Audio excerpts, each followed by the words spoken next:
Doing something a little different today due to the whole situation with my computer and whatnot. I got a new computer and I'm still learning some stuff, so we're just gonna do something nice and easy today, if that's alright with everyone. And we'll go back to the status quo tomorrow. You know, things are fishy. But anyway, let's go over the top 10 best cards used by Yusei Fudo in the Yu-Gi-Oh! 5D's anime, according to Screen Rant. Now, I have actually gone over the GX version already on HDMLite, and I will leave a link to the channel in the description and all that stuff if you want to check out that original video. The list was actually better than expected, honestly. You know, you hear about Screen Rant, you think, oh, this is going to be terrible, but actually it wasn't that bad. I've seen a lot worse. This is no freaking top 10 times Jay Yuki broke the rules, whatever that atrocious article was. Bro, yeah. But anyway, that's all that. Let's get out of the dilly-dally and get right into the list, shall we? I imagine there's going to be a lot of Stardust Dragons and one-off cards used once, like Double Summon, Quick Draw here, and Effect Veiler. Actually, I think Effect Veiler was once or twice, but you know what I mean. Anyway, I'm imagining it's like 50% Stardust Dragons. Well, let's begin. I'm just going to read the names. Quick Draw Synchron.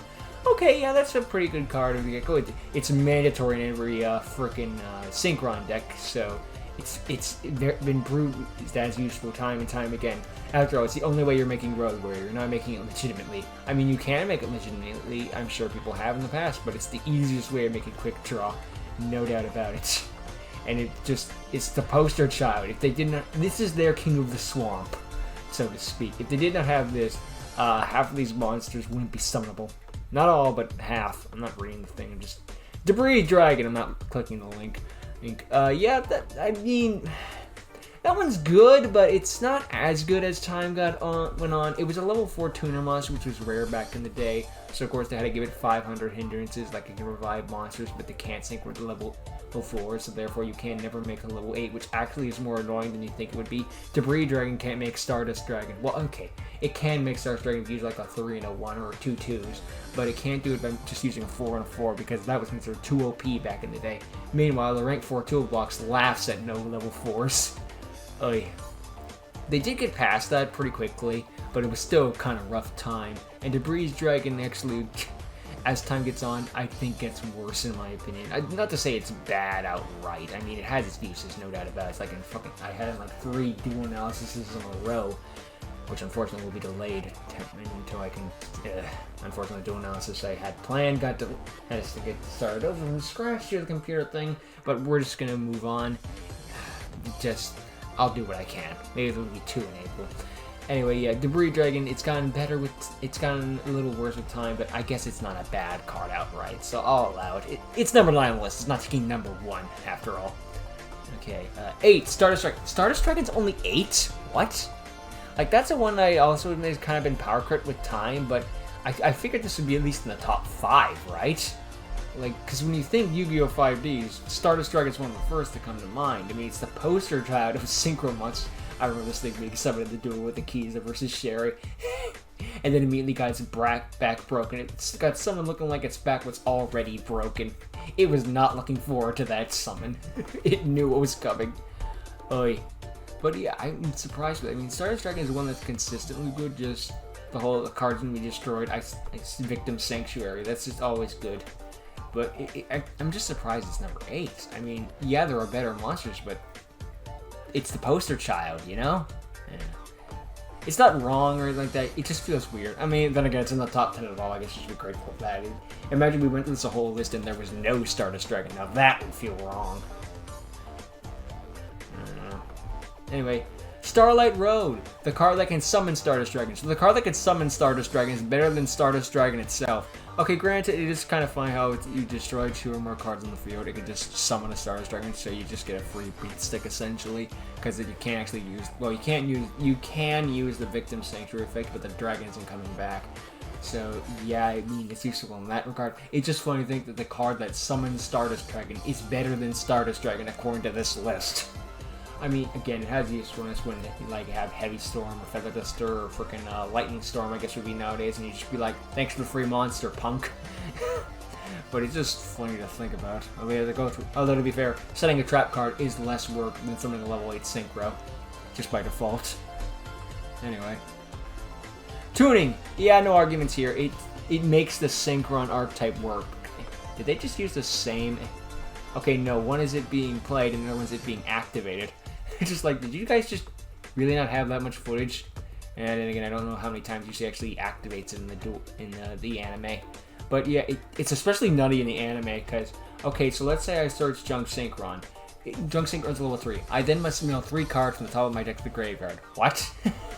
And then it's Quick Draw Synchron level 5. And you think, like, back in the day, that's not very handy. But nowadays, it'd be like, thank you for the free milling. Now, back in the day, deck destruction was considered a loss condition. Now it's basically a win condition. You made me send my entire deck to the graveyard. You fool!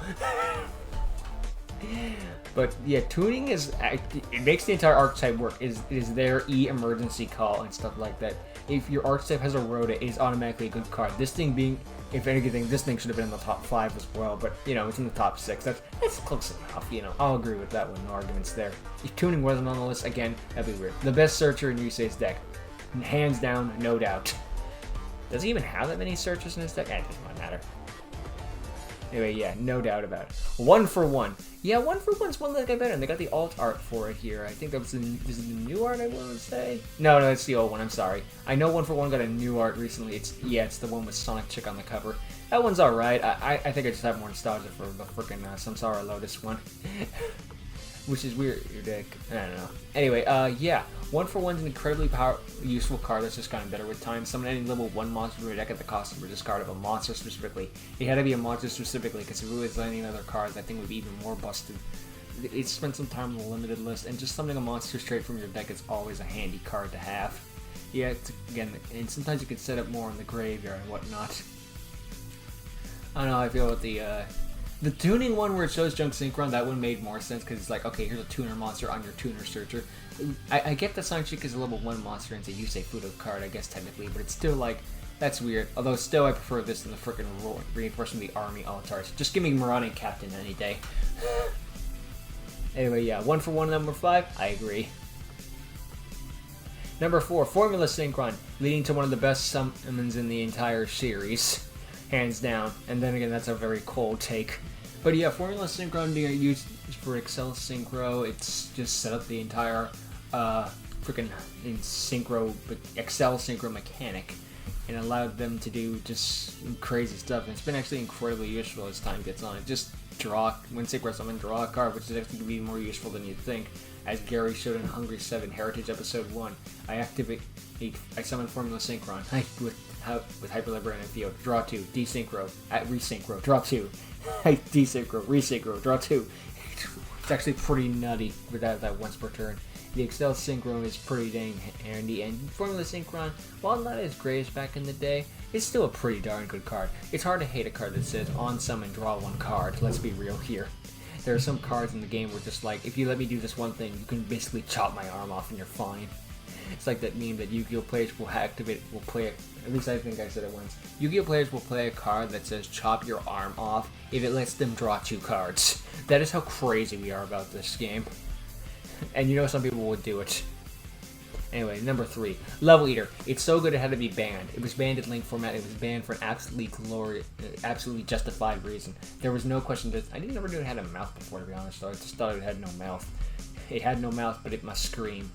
I mean, it only summoned it once in the entire anime, which is completely even more bonkers, because it's like, that's such a crazy good card, especially in Synchro Climb, and having all of his generic things, like his Road Warrior needs 2 monsters to be summoned. You'd think this thing would be summoned more often, but no, it's a one and done. It's like, what? But yeah, a creature that it could infinitely summon, so that's it indefinitely. But it's just like, yeah, this thing is ridiculous. It needs either a once per turn, or it needs to be banned. Odds are they'll write it one day to be like a once per turn. I don't think it needs a once per duel. That would be a bit too much. But once per turn, yeah. Especially with a hard once per turn as well. Like any level year, you can't just like have 3 level years in the grave and go to town. It needs to be a once per turn. So yeah, Love Eater absolutely earned its place, especially in Link format. That's where it really deserved it. Synchro Xyz, it's fine as it is. Link era, get out of here. Just get out of here. You're not healthy. Really. Alright, small trips in there, but hey, new computer, same old problems, right? Anyway, Effect Veiler. Is this a boy or a girl? I think it was confirmed it was a girl recently. I think. 90% sure. You can never tell anymore. Anyway, yeah, Effect Veiler absolutely deserves to be on the list. Yes, it has been power crept by better hand traps, Ash Blossom, Ghost Ogre, Nibiru, freaking Dimensional Prisoner thingamafudger. Yeah, there's been 500 better hand traps. Some may argue even Karibo would be a better hand trap, because at least Karibo you can use on both turns.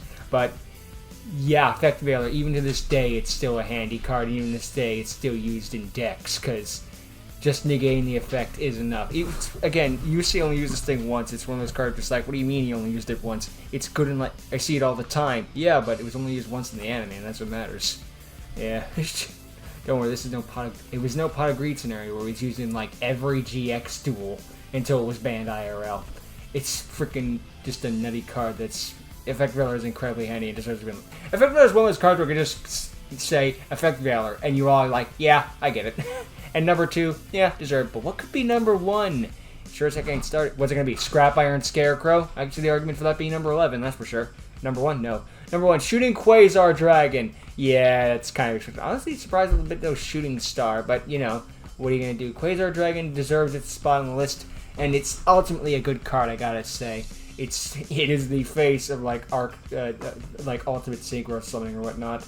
It is a real shame we didn't get this dubbed, but at the same time, given how 4Kids treated the dubs, maybe it's for the best. Like, this is one of those where it's like, I wished it was in English, but given the dubbing company, it's probably for the best this was in Japanese only. And hey, you know, let us all experience something brand new. It's like, one thing I will say about like this fact that season 4 of GX and I guess 5Ds was never dubbed, it's like, we all get to discover it one more time. Like, there was always that thing like, oh man, I wish there was more GX or 5Ds of this. And they're like, there is more! I get to spend more time with these characters? Heck yeah! I'm down for that. Okay, you can't get tangled up in my stuff and then complain that you get stuck. Sorry, I'm in the dog's personal space, apparently. Anyway, yeah, Shooting Quasar Dragon absolutely deserves to be on this list. Absolutely hyped Synchro Summon. They even turned Yusei golden when he's hyper Synchro Summoning him in, Limit Over Excel Synchro and summoning him in Dual Links. Because, yeah, he's the ultimate Shooting Majestic Dragon and stuff like that have gone in Supernova, have power crept this card quite a bit. Cosmic Blazer, you could say, is better than Shooting Quasar, but people still make Quasar to this day, and there's a damn good reason for it. What's funny is back in the day, it's like, I remember he saw me a limited video, just like, look, if you want to drop a Quasar against me, fine. You did all the work, you deserve it. Whereas nowadays it's just like, okay, you summoned... I summoned Junk Speeder, and then make Shooting Quasar Dragon. It's like, what work? How time changes, you know? Actually, I think this thing has a bit of saliva there. I guess, or maybe that's just Stardust stuff. I don't know, I don't really zoom in on the cards real time, but hey, you know what? I think this is overall a good list. There are some things I'd argue with, like I think Stardust should have been in the top 5 and stuff like that, and I don't know about some cards being in the I don't know. I still feel that way, but you know, this is going on objectively the best cards, and yeah, I can't really argue with the fact, you know? I mean, I can, this is the internet, we do nothing but argue with facts, but when you're right, you're right. And you know what, Screen Rant, their lists aren't as funny, but at least they're good. They're not making them worse in the photo. I don't know. But anyway, at least in the Yu-Gi-Oh department, I can't speak for Dragon Ball or anything. But anyway, yeah. This is the list. Thank you for watching. Hope you enjoyed. Hope we can go back to normal stuff tomorrow. And I'll see you all next time. Later.